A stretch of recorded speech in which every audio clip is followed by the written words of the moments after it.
एक एडोलसेंस के ऊपर ये जो यहाँ पर बालिकाओं के लिए एक प्रोग्राम आयोजित कर रहे हैं, तो उस निमित्त हमारे यहाँ पर बहुत कठिनाइयों से होते हुए जो हमारे जनपद से अतिथि यहाँ पर पधारे हैं, उनका मैं सबसे पहले अपने विद्यालय परिवार की ओर से हार्दिक अभिनंदन और वंदन करता हूँ।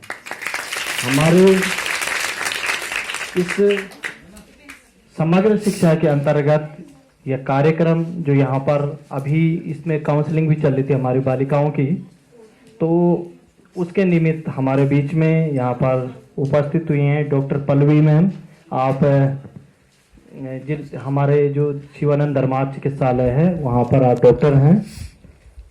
इसके साथ साथ हमारे जनपद से श्रीमती मीनाक्षी बुटोला जो राष्ट्रीय तंबाकू नियंत्रण कार्यक्रम हमारे पूरे जनपद में देख रही हैं, तो मीनाक्षी बुटोला मैम का भी बहुत बहुत स्वागत। और श्रीमती शशिबाला चैतुरा जो कि राष्ट्रीय किशोरी स्वास्थ्य कार्यक्रम जनपद स्तर पर हमारे उत्तरकाशी में आप देख रही हैं।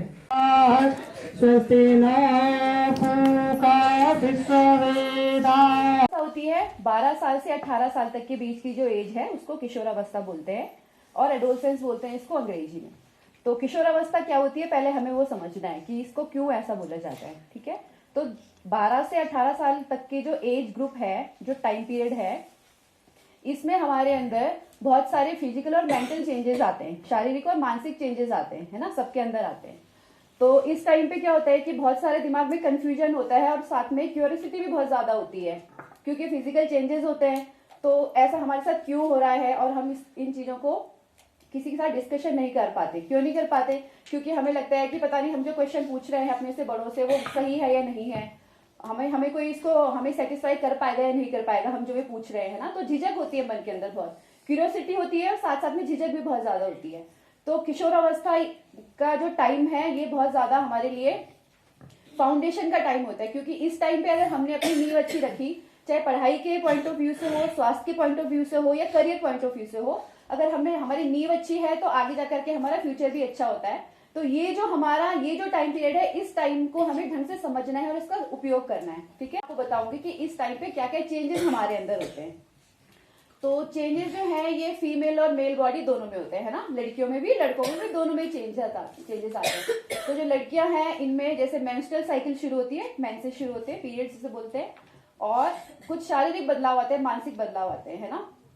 तो ऐसे लड़कों के साथ भी होते हैं, उनके अंदर भी कुछ चेंजेस आते हैं। उनकी आवाज का लो पिच होना, शरीर में बाल आना, है ना, दाढ़ी आना, मूछें आना, ऐसे लड़कों में होता है। लड़कियों के अंदर भी मेंसेस शुरू होते हैं, ब्रेस्ट डेवलपमेंट होता है, ऐसे कुछ फिजिकल चेंजेस आते हैं लड़कियों के अंदर।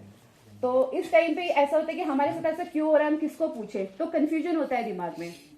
बड़े लोगों से हम पूछते हैं तो बड़े लोग बोलते हैं, अगर हम कोई मैच्योर क्वेश्चन पूछ ले उनसे तो बड़े लोग बोलते हैं कि नहीं अभी तुम लोग छोटे हो, है ना, तुम्हारी समझ में नहीं आएगा, अभी चुप रहो। तो बोलते हैं अरे तुम बड़े हो गए हो, कब तक बच्चों वाली हरकतें करोगे। तो बच्चों को समझ में नहीं आता कि अरे हम बड़े हैं या अभी हम बच्चे हैं, है ना, समझ में नहीं आता है। तो इस डर के मारे क्या होता है, पूछते ही नहीं है कि अरे छोड़ो कौन पूछेगा, डांट पड़ेगी हमें अगर हम कुछ पूछ लें। तो इसीलिए कंफ्यूजन दिमाग के अंदर ही रह जाता है। और इस टाइम पे क्या होता है कि हम किसी ऐसे के कांटेक्ट में आ जाते हैं, हो सकता है हमारे घर परिवार में या हमारे दोस्तों में, जिसको खुद भी उस चीज का नॉलेज ना हो, तो हम उससे पूछ लेंगे, अपने दोस्त में से किसी को पूछ लेंगे, यार ऐसा क्यों हो रहा है, पीरियड स्टार्ट हो रहे हैं लड़कियों में, हम पूछते हैं ऐसा क्यों हो रहा है, तो उनको खुद भी पता नहीं होता। तो ये सबसे ज्यादा टाइम होता है कि हमें गलत इन्फॉर्मेशन मिल जाती है ना। तो गलत इन्फॉर्मेशन नहीं लेनी है, किसी से भी पूछना है तो अपने से बड़ों से पूछेंगे। घर में आपकी माँ है, बहन है, कोई भी बड़ा है, या आपके टीचर्स हैं जो आपको सपोर्ट करते हैं, आप उनसे कुछ भी क्वेश्चन पूछेंगे। तो घर में जो चीजें आप कर सकते हो, सबसे पहले हरी सब्जी खानी है आपने, हरी पत्तेदार सब्जियां सबने। बहुत कम लोग खाते हैं, सबको पसंद नहीं होती है ना, क्योंकि बहुत अच्छा टेस्ट नहीं होता है तो इसको पसंद नहीं करते कई लोग। लेकिन इस एज में सबसे ज्यादा, क्योंकि पीरियड्स भी स्टार्ट होते हैं, मेंस्ट्रुअल फ्लो होता है, तो उसकी वजह से खून की कमी होती है शरीर में। तो इस टाइम पे आपने आयरन की चीजें लेनी है। तो किस किस में आयरन होता है? हरी पत्तेदार सब्जियों में आयरन है। आप अनार ले सकते हो, सेब ले सकते हो, गाजर ले सकते हो, चुकंदर ले सकते हो। और घर में जो भी आपकी सब्जी बनती है वो आपने लोहे की कढ़ाई में बनानी है। मेन इंपॉर्टेंट थोड़ा सेंसिटिव टॉपिक जो है वो होता है गुड टच और बैड टच। ठीक है, किशोरियों के लिए गुड टच क्या है और बैड टच क्या है, तो आप लोगों को पता होना चाहिए कि अपने से बड़ों से, घर में आप अपनी मम्मी को बताओ, भाई को बताओ, पापा को बताओ, टीचर्स को बताओ, तो जिसको आपको कंफर्टेबल लगे आप उनको बताओ, उनसे अपनी बात कहो। ठीक है, और इसके अलावा आपको अपनी बात को कहना आना चाहिए। एक्सप्रेशन की जो आपकी भावना है, एक्सप्रेशन जो आपके अंदर होता है, ये आपको अपने अंदर डेवलप करना है। एक्सप्रेशन, कोई भी चीज को अपने अंदर नहीं रखना। ये ऐसी स्टेज होती है कि चुप रह जाते हो, आप बताते नहीं हो। कोई भी चीज है, कोई अगर आपको स्वास्थ्य संबंधित कोई बीमार मतलब कोई प्रॉब्लम हो रही है, करियर की काउंसलिंग करनी है आपने, तो आपने एक्सप्रेस जरूर करना है, अंदर क्या चल रहा है बताना है, डिस्कशन करना है आपने, अपने से बड़ों से, फ्रेंड से डिस्कशन करो और ऐसे इंसान से पूछो जो आपको कंफ्यूज ना करे, आपको उसका सही आंसर दे, सही चीज बताए, क्योंकि जैसे अभी नींव पड़ेगी वैसे ही आगे जाकर के आप उसको लेते चलोगे। ठीक है। दूसरी चीज क्या होती है, हमें पता है, सब बोलते हैं कि जो आज की जो हमारी स्वस्थ किशोरी है वो आगे जाकर के ही एक स्वस्थ नारी बनती है ना। अगर आप अभी से स्वस्थ रहेंगे तो आप आगे जाकर के एक स्वस्थ नारी बनेंगे, पोषण कर पाएंगे। तो ये वाली जो स्टेज है, आपने इसको अपना नींव जो है, फाउंडेशन, वो मजबूत करनी है। क्या हो या लड़के हो, दोनों के लिए किशोर अवस्था में एक टर्म आता है जिसे कहते हैं पीयर प्रेशर। ठीक है, पीयर, PEER, प्रेशर। इसका मतलब होता है दोस्तों के साथ पढ़ने वाला जो प्रेशर होता है। अगर आप लोगों का 8-10 बच्चों का ग्रुप है, ठीक है, उसमें से बाकी जो बच्चे हैं, लड़के हो या लड़कियां, हो सकता है किसी को कोई गलत आदत हो, नशे की आदत हो, जैसे कि आजकल का युवा नशे की तरफ जा रहा है ना, उसके कई कारण है। तो पीयर प्रेशर एक बहुत इंपॉर्टेंट कारण होता है। जैसे लड़के हैं, लड़के हैं, ग्रुप में रहते हो आप लोग, तो पीयर प्रेशर का पॉजिटिव और नेगेटिव 2 एस्पेक्ट होते हैं, 2 तरीके से होता है। ऐसे नहीं कि गंदा ही है, अच्छा भी है। अगर माना बात 4 या 8 लड़कों का एक ग्रुप है, उसमें से कुछ बच्चे हैं जो नशा करते हैं और 1-2 है जो नहीं करते, लेकिन क्या होता है ग्रुप में एक्सेप्टेंस के लिए कि हम भी ग्रुप के अंदर आ जाए या हमको कोई नेग्लेक्ट ना करे, है ना, दोस्ती बनाए रखने के लिए वो भी नशा शुरू करने लगते हैं। तो इसको बोलते हैं पीयर प्रेशर। जो अपने दोस्तों के द्वारा पड़ने वाला प्रेशर होता है उसे पीयर प्रेशर बोलते हैं।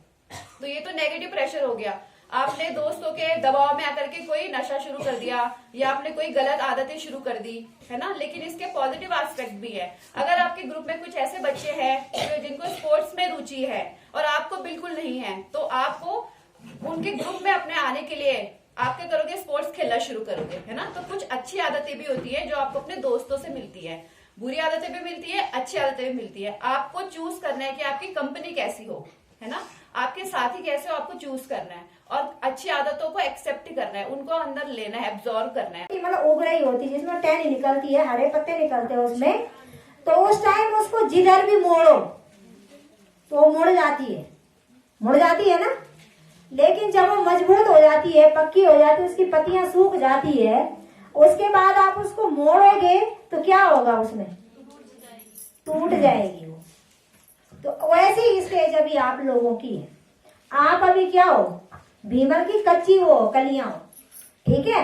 हम आपको जो रास्ता दिखाएंगे, जिस तरफ से आपको बताएंगे बेटा ये चीज गलत है, या आप ये नहीं करना चाहिए, ये करना चाहिए, ठीक है, इन चीजों को बताएंगे तो अभी आप उस चीज को सोचेंगे और करेंगे भी। नहीं करेंगे तो हम आपको जबरदस्ती करवा सकते हैं, ठीक है ना। अभी आपको जिधर तोड़ेंगे मोड़ेंगे तो आप टूटोगे नहीं आसानी से, है ना। तो आपको हम उस दिशा में ले जाएंगे तो आप जा सकते हो।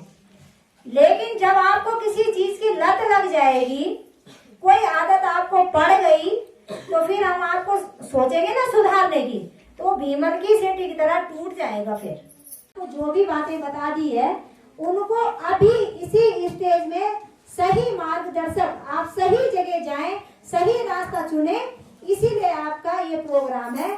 और आपको जो भी चीजें बताई गई है आपने अपने व्यवहार में वो लानी है। सुनने से सिर्फ काम नहीं होगा कि हमने सुन लिया और ये चीजें हो गई। यहाँ पे जो शिक्षा महोदय नौटियाल सर का बहुत बहुत धन्यवाद करूंगी। एडोलेसेंस पे जो यहाँ पे कार्यशाला है, या एक बाहर से कोई महाराजा आए, महान कोई योगी जी आए थे, वो भारत भ्रमण पे आए थे, तो वो गुजरात की ओर चलेगी, उनके साथ उनके एक अनुयायी भी थे। तो जब वो वहाँ पे शाम के टाइम जब उनका कार्यक्रम हो गया था, तो वो वहाँ से गलियों से गुजर रहे थे, सड़क के जा रहे थे, और उनके साथ जो एक इंडिया के ही थे, उनके अनुयायी समझ लीजिए, उनके साथ जा रहे थे। तो जब महाराज उस रोड से गुजर रहे थे बेटा, तो उन्होंने देखा कि सड़क के दोनों ओर बहुत सुंदर हरे भरे खेत है, बहुत सुंदर खेत है, हरे भरे थे, बहुत प्यारे। तो उन्होंने अपने अनुयायी से पूछा कि भाई ये किस चीज के खेत है। तो उन्होंने महाराज जी को बताया कि महाराज ये तंबाकू की खेती है, ये जो पेड़ आप देख रहे हैं, ये हरे भरे जो पेड़ हैं, ये काय के हैं? तंबाकू के खेत हैं, ठीक है। तो महाराज जी ने कहा कि ठीक है। फिर वो जब आगे गुजरते गए तो उन्हें देखा उन्होंने कि 2-3 गधे थे। क्या थे? गधे थे और वो घास चर रहे थे। तो महाराज जी को फिर शंका हुई, तो उन्होंने फिर अपने अनुयायी को पूछा कि भाई ये हरे बड़े अच्छे से खेत है, लेकिन ये गधे उनको नहीं खा रहे हैं, और ये तो यहीं पे सड़क किनारे जो घास है, सूखी घास है, उसको चर रहे हैं, और इतने अच्छे खेत बगल में है उनको नहीं चर रहे हैं। तो उन्होंने कहा महाराज वो तंबाकू की खेती है और गधा तंबाकू नहीं खाता है, वो घास चरता है। तो महाराज जी ने सोचा कि फिर तंबाकू कौन खाता है? कौन खाता है बेटा तंबाकू? हाँ। और वो क्या था? गधा था। यानी कि गधे को पता है कि मुझे तंबाकू नहीं खाना है, वो मेरे स्वास्थ्य के लिए क्या है? हानिकारक है। और जो मनुष्य है उसको बुद्धिजीविता के सबसे ऊपर स्तर पे रखा गया है ना, सबसे उच्च श्रेणी में कौन है? मनुष्य है, क्योंकि वो सबसे ज्यादा बुद्धिमान है।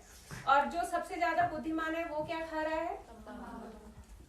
तो आप क्या समझे इससे कि मतलब एक गधे को पता है, एक जानवर को पता है कि मुझे क्या नहीं खाना चाहिए और क्या नहीं खाना चाहिए, और एक इंसान जैसे ये पता है कि तंबाकू हमारे स्वास्थ्य के लिए क्या है? हानिकारक है, और वो तब भी उसे खा रहा है। तो आप लगा सकते कौन बुद्धिमान है या कौन गधा है फिर, ठीक है। तो चलो ये छोटा सा वाक्य है, इसको आप समझिए और अपने जीवन में ढालिए।